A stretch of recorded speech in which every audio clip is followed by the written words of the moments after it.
Welcome to another episode of CineBeans, where we cover movies and TV shows in pop culture, and we review them right here. And if you like reviews such as this, why don't you give us a like, subscribe, go check us out on our podcast, JP and the Beanstalk. And without further ado, let's get into our Daredevil Born Again review. Dun, dun, dun, dun.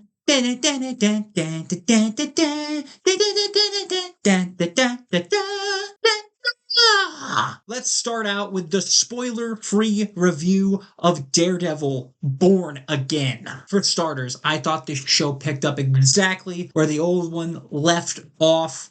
I was pleased. This is an excellent season 4 to Daredevil Netflix. Warning, this show starts off with a bang, and it sets the tone for the entirety of the show. If you are looking for great fights, epic violence, a more serious take in a superhero genre show, this is it. This is for you. If you were worried that this would not pick up and carry on the legacy of the original Daredevil show, I am here to tell you it does, and it does it so well. Daredevil is amazing. Kingpin is fantastic and continues to show why he is arguably, if not the number one villain in the MCU. I don't think he's one, but he's top 3, and I think you could make an argument for him to be the number 1 spot. This show is also a great reflection on how some people do everything they can to change, and yet their true nature can always come back. Because at the end of the day, you can't help but be who you are. If you haven't seen the original Daredevil series, I don't know what you've been doing with your life. Daredevil Born Again Season 1 is phenomenal. Go watch it. Stop this. Don't watch the rest of this.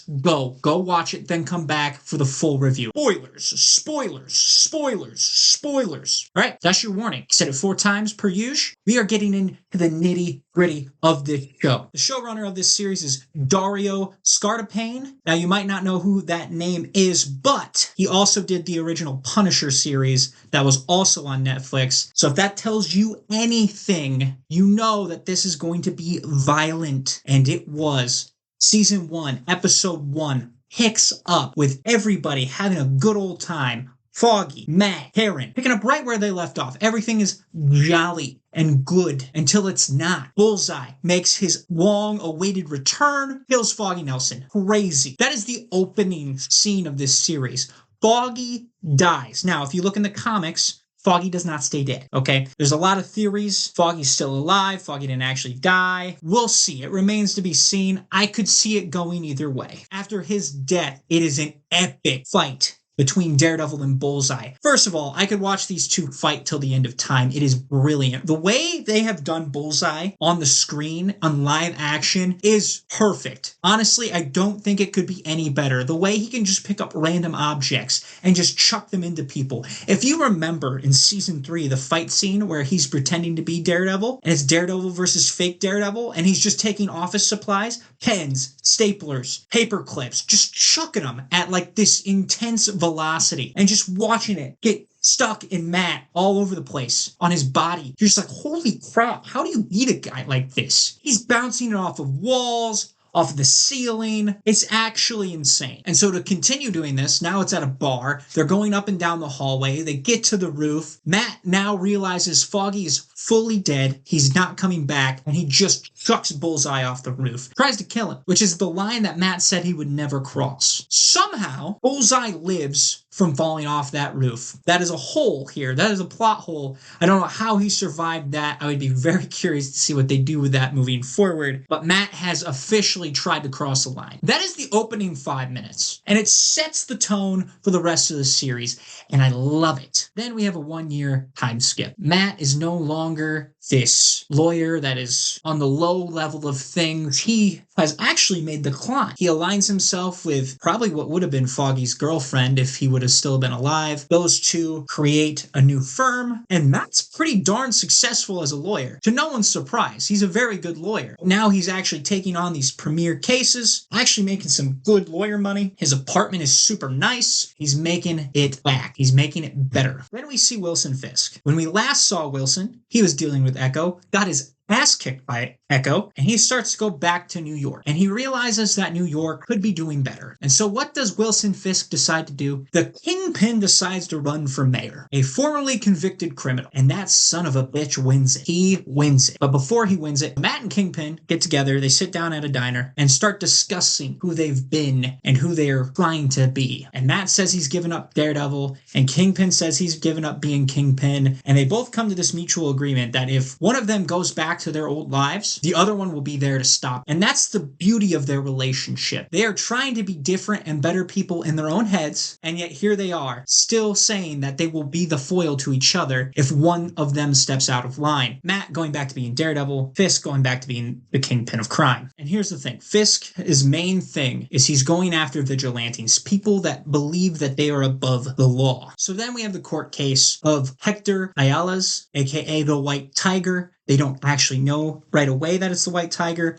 versus the NYPD. Now, the NYPD is wrong here. You start to see this regime that is trying to hold themselves to the Punisher standards, which this is a very interesting take on the Punisher and the Punisher's logo and what it means to people that aren't the Punisher, because they are trying to also put themselves above the law. They believe that instead of putting these people away, they should just be able to kill some of these criminals because they're just going to keep going back into the system. Matt then outs Hector as the White Tiger during this court case to try to show that he's a genuinely good person and that he would never try to kill a police officer. Hector ends up winning, only to be shot in the streets the next night as he dresses up as the White Tiger once again, because that's who he is. And the only reason the White Tiger is out doing what he's doing is because there was a void left when Matt stopped being Daredevil. It very well could have been the case that could have been Daredevil on the street, also was shot and killed, which after the White Tiger's death leads to this beautiful scene that should be nominated for an Emmy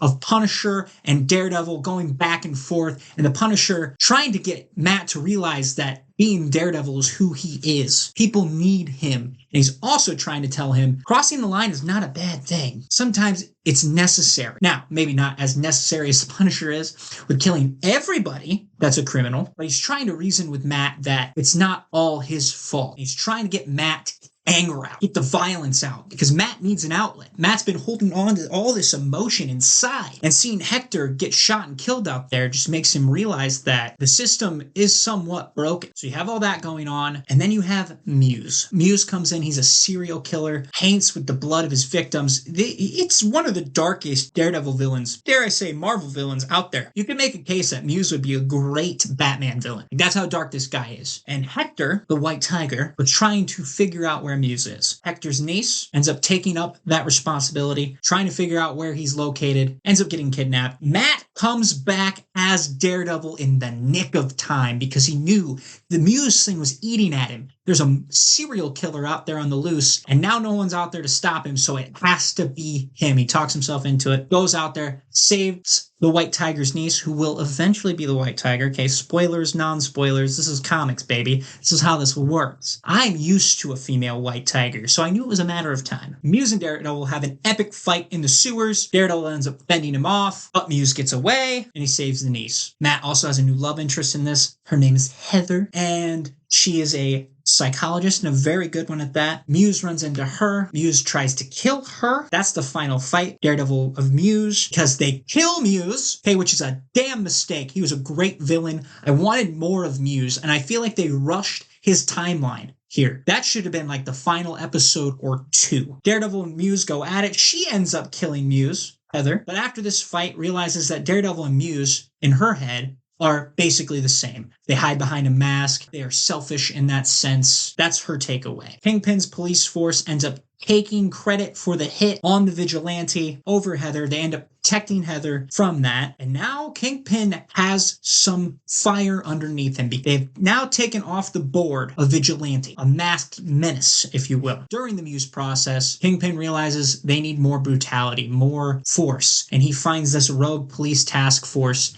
and essentially gives them permission to kill vigilantes off the streets. And now Kingpin as mayor is becoming the Kingpin once more. Daredevil knows it. Those two are starting to go back and forth. Towards the end of this, Daredevil realizes that someone put the hit out on Foggy, and he's figuring out who put it out, and he thinks it's Wilson Fisk. They go to this party. They're dancing. he finds out it was actually Vanessa who put the hit out on Foggy. And it goes to show how much she's changed, because it shows that she took over in the beginning. She took over for the Kingpin, and she pretty much becomes a Kingpin at one point. And now these two are on the same page, because after that attempt on Kingpin's life from Bullseye, who is pissed off that Kingpin tried to have him killed again in prison, and he got out. By the way, one of the most brutal prison escapes I've seen in a while. Gets out, go put a hit on Kingpin. Daredevil, Matt, takes the bullet instead, leading to your final episode. Kingpin has finally put a hit out on Daredevil. He is going after Matt Murdock. Punisher comes back in. It's Punisher and Daredevil back to back. Punisher just killing people left and right. Daredevil trying to get him to stop murdering everybody. Too late, doesn't matter. These two, by the way, their chemistry. I want a show that's just Daredevil and Punisher. I just want that to be the focus, those two. Marvel Knights might be the way to go.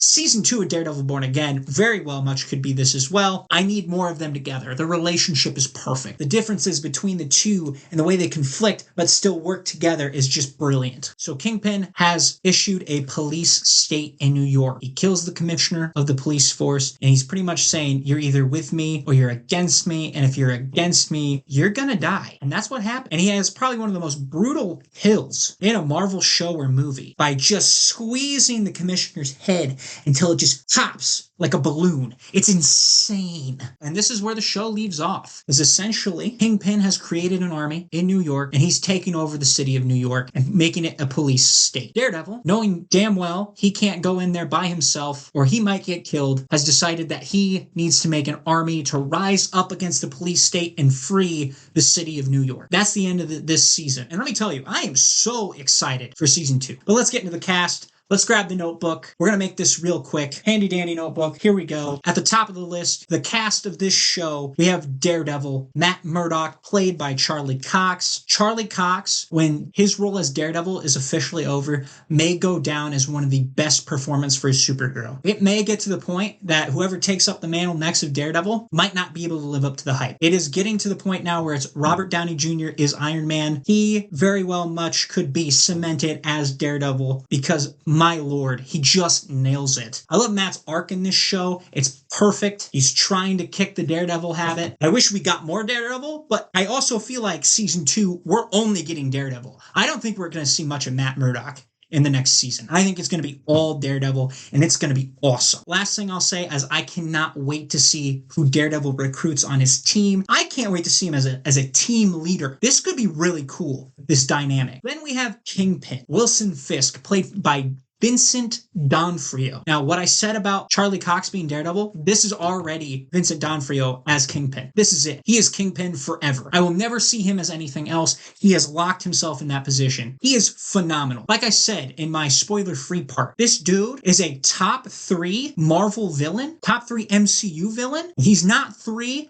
He's probably 2, and you could make the argument for making him 1. I think Thanos stands alone at 1. Kingpin's 2. I'm very convinced Kingpin is 2. Watching him try to change, try to be a good person, trying to actually better the city of New York, and realize that the good way is not the way that will work and get it done. So he said, screw that noise. I'm going to do this the way I know how to do things. I can run this like the criminals run it. I've been doing this my entire life. I'm going to run it the way I know how. And it's working. It's working, and it's scary. He just took over the city of New York, and no one can fight him on it right now. And when Kingpin comes back and he makes those brutal kills, you're like, oh dang, he is here. Like I said, that kill in the final episode on the police commissioner just reestablishes how violent Fisk is as a villain, and it was brilliant. Next on this list, I have Vanessa Fisk, played by Ailette Zurer. She's also Superman's mom in The Man of Steel, okay? She's fantastic. Her arc, going from, if you remember the first couple of seasons in the original Daredevil show, she was just this curator of art. And season 3, she started dabbling in the criminal realm. Well, she's full criminal now. She is full Kingpin-S. Kingpin-S? Sure. And she is the one who actually brings Kingpin back into the criminal underworld. And now those two, it's the king and queen of crime. For sure. No one's gonna touch her. She put the hit out on Foggy, man. She killed Foggy. She had him murdered, shot, all because there was a part of New York City that was free. It was not under any country's jurisdiction. And she didn't want anybody finding that out, because if crimes were being committed there, nobody could do a damn thing about it. She'd get off scot-free. On to Bullseye, who maybe when he's done as Bullseye, can cement himself as a top 5 MCU villain as well. This dude is nuts. He is insane. He's got arguably one of the most fun power sets to watch on screen. He is played by Wilson Bethel. Wilson Bethel nails this role. He's not in this show as much. He's not in this season as much as I would like. But again, season 2, this dude's gonna go nuts. I love how he's playing this wild card. He's not necessarily a good guy. He's not necessarily, I mean, he's a bad guy. He's almost borderline anti-hero though, because he's going after Kingpin too. And I just want to watch him fight both Kingpin and Daredevil again and again and again. It's awesome. Then we have the return of the Punisher, Frank Castle, played by Jon Bernthal, the man, the myth, the legend. Again, he is the Punisher. I can't see anybody else as the Punisher. He has established himself as that. This goes to show how good these actors and actresses are in these roles, because you can't see them as anyone else. It may suck for their acting career because they might get typecasted pretty good, but at the same time, that's how good they are at their jobs. Jon Bernthal, casted as Frank Castle, is one of the best superhero movie castings of all time. It's not even close. I cannot wait for another Punisher series or a season 3, whatever you want to call it. I can't wait. I want it so bad. He's so good. The way he is off the grid currently in this show, when you first see him, he's all grizzled with the beard, almost tries to kill Matt because he doesn't know who's coming in. And then to see him kind of shape up after Karen talks to him. He hasn't lost a step, man. He hasn't lost a step. And I'm so excited to see more of him. We then have Muse, who's one of the most creepy villains we've seen in the MCU, played by Hunter Duhan. Hunter did a great job. Gave off the eerie, creepy vibes very well. Good for you, Hunter. Listen, I am upset Muse died as fast as he did. I think the funniest thing out of the whole Muse thing is how they low-key just dropped that he's a Taekwondo master. That's hilarious to me, because that is just comic books, dude. Oh yeah, he was trained under one of the best Taekwondo guys because that's what his parents wanted him to do. It's like, really? Your parent, your dad, and your mom, they wanted you to be really, really good at Taekwondo, and you find out that he probably killed his parents, and then he's been killing all these people. Like, obviously he's disturbed. Just the concept and idea of Muse and the fact that he was able to make the transition to a show is actually crazy to me, because this dude is beyond creepiness levels. One of the most horrific. A serial killer who paints with the blood of his victims or sculpts dead bodies because he did that in the comics. Insane. Another thing I wish they would have leaned into with Muse is Muse can shut off the sensories of other individuals. Essentially, he could have blinded Matt from his presence. That's what he does in the comics. He did not do that here. They kept that more grounded. They didn't go into the power sets. I personally would love if they bring Muse back. Hard to do though once you kill him. I don't know how you'll do that. I know in the comics he went to hell and then was kind of reborn through this other girl. So now there's a girl Muse running around against Elektra's Daredevil. That's comic books. I don't see that happening. I mean, they've shown the hand can revive people. I don't see them doing that with Muse. I think he's just a one-off, and that's a shame. Great villain. You need more villains for Daredevil to flesh him out more. I just wish he wouldn't have been a token kill for Kingpin to move that along forward. We then have Heather, the love interest for Matthew in this show. By the way, dime. She's a good-looking girl. Totally see it. Again, I don't know how Matt does it. He's blind. He's always getting the attractive women. Foggy nails this. I can't imagine what Foggy would have said about this girl. Played by Margarita LaViva. She's also in The Acolyte. Fun fact. Haven't seen The Acolyte. Probably won't see The Acolyte, but she is in a Star Wars show, so there you go. She's awesome. She's pretty good. It's going to be interesting to see her arc moving forward, because she went from being very interested in vigilantes to now, after her encounter with Muse and Daredevil, being anti-vigilante. And now she's on the mental health portion of Wilson Fisk's governmental body. So I wonder if we'll get to see her kind of redeem that path. I'm assuming, my guess, she'll find out Matt's Daredevil in season 2 and change her mind again, or just completely end things with Matt, because they were kind of getting that close anyways. It is what it is. Then we have White Tiger, played by Camar de los Reyes. He was a great Hector Ayala. I wanted more from him. Rest in peace, sir. He passed away in 2023 from cancer, so it works out that his character arc was finished in this. It's a shame. He was a great actor. Good for you, man. Like I said, rest in peace. There you go. Then final character I will bring up today is Buck Cashman, which is Kingpin's side guy, his new number one man, if you will. In the comics, this man goes by Bullet. So if you're curious to see if he's an actual comic book character, he is. He's Bullet. And from what I understand, Bullet is a former U.S. government agent in the comics anyways. He does eventually also get a symbiote for a little bit. That's interesting. But pretty much just he's a hitman for hire. That's Buck Cashman. He's played by Artie Froshin, who's also in House of the Dragon. Cool. Fun fact. I love his character. His character's awesome. He's James Bond-esque, and I think that's great because Kingpin needed a guy who could live in both worlds. JP mentioned that in the podcast. Shout out JP and the Beanstalk. And he brought that up perfectly, that point. He needed somebody that could live in both realms, and Buck is perfect for that. I cannot wait to see him versus Bullseye. I think that fight will be epic as well. I can't see him winning that fight, but it will be epic nonetheless. So there you go. There's Artie. There's some other characters we could touch on. Daredevil's supporting cast was fantastic. I just wanted to hit on the main players. In my opinion, the main players. Karen was back in this, but she was kind of off and on. Probably bring her up more in season 2. I think she'll have a stronger presence in season 2 than she did in this season. Again, Foggy died immediately, so that's the cast and crew. All right, other notes. Some of the questions I have after watching this series. Who is a part of Matt's army? This is important because you don't want it to be just all these D and F-list characters, just some police characters that they introduced, and that's it, right? He's got Punisher. He's got Frank Castle. I think him and Frank are for sure locked in together. I will be curious to see who else is affected by Wilson Fisk's new regime. I think the more realistic options, I think Elektra is a realistic option. I think Jessica Jones, Luke Cage, and Danny Rand are all possible options here. I'll be curious to see if they actually bring back the original actor for Iron Fist. I hope they do. Give him another shot. Let's see what he can do with better writing. So the Defenders could very much make a return. Bullseye's still out there. I'm not saying he's going to join Daredevil. He's a wild card. He might have a mutual, the enemy of my enemy is my friend kind of vibe here. Personally, and I will shout this from the rooftops, they need to figure out a way to do this. Spider-Man is the perfect fit for this storyline. They need Peter Parker for this series. I want to see Spider-Man and Daredevil again, but actually suited up and fighting next to each other. This affects Spider-Man's new outlook after No Way Home ended, where he's just a guy who's looking out for the little guy in New York. This is New York City. His entire home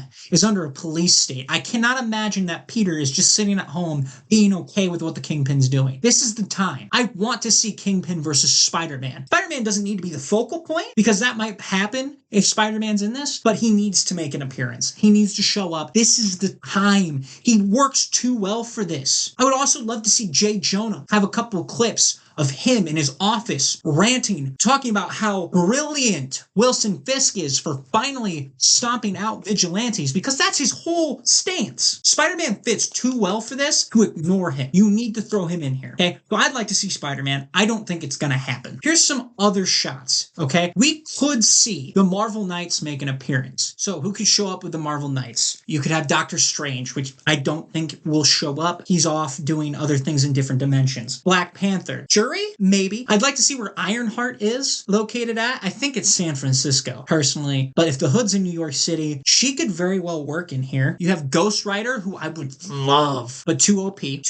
Moon Knight could work. They left him off in a weird spot, but the Moon Knight could work, and that dynamic between him, Frank, and Matt would be honestly hilarious. Those three together would be great on screen. Blade was a Marvel Knight at one point. I wouldn't be against Blade. Blade would be kind of cool. Now, if you look at the Devil's Reign had the Fantastic Four. They had Elektra. They had Miles. They did have, it looks like Ben Reilly's Spider-Man. Captain America was a part of this. Like all the heroes of New York were involved. I don't think they're going to go super big here. I think they'll keep it to street level characters. Personally, like I said, I would love to see Moon Knight. I would love to see Spider-Man. I would love to see Blade. And I'll even throw in Dane Whitman's Black Knight here. I think that would be epic choices. I don't don't know how far they will go. I think it'll be very basic. I think it'll be the Defenders. I think you might see Elektra, and you're definitely getting Punisher. The next question I have is Foggy really dead? I think you do leave him dead. I think it's weird if you bring him back at this point. I think Matt needed a loss in his life. Unfortunately, Foggy was the pick. I thought it was going to be Karen, actually. So the fact that we lost Foggy, yes, devastating. I don't know if it's worth bringing him back. And that's not a knock, because I love the guy who plays Foggy. Foggy's great. I just don't see how it intertwines here. Final question. Where does Fisk go after being mayor? What happens at the end of season 2? If Matt actually beats him and wins, how does he get out of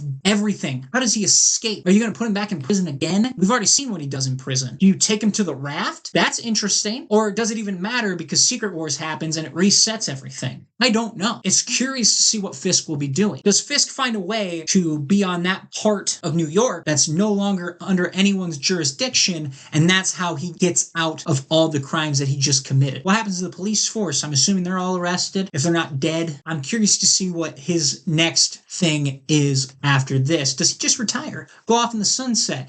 His son that no one knew he had, the Rose, come in. Who knows? They have options. They have choices. I just don't know what route they're going to go. The moment you guys have been waiting for, the final score. I'll give it 9 out of 10 walking sticks. This was probably the best Marvel content I've seen in a long time. Were there low points? Yes. But the lows were not as low as the highs were high. The show is up there. Season 2 will be even better. They have nailed Daredevil. And look, it's only a matter of time before he makes his way to the big screen. If Spider-Man doesn't show up in Daredevil, I think Daredevil has a legitimate shot at taking that Iron Man role in the next Spider-Man movie. I think it's very possible. I think you can tie that together. Heck, Spider-Man, the next one, might be a sequel to Daredevil Born Again Season 2. And my one-word review for this is dark. Listen, this show is dark. It is violent. It is malicious. It is gritty. And that's what's great about Daredevil. They set the tone early, and it's the same exact tone the first 3 had. This didn't get the happy-go-lucky treatment, the cracking jokes left and right. It didn't happen here,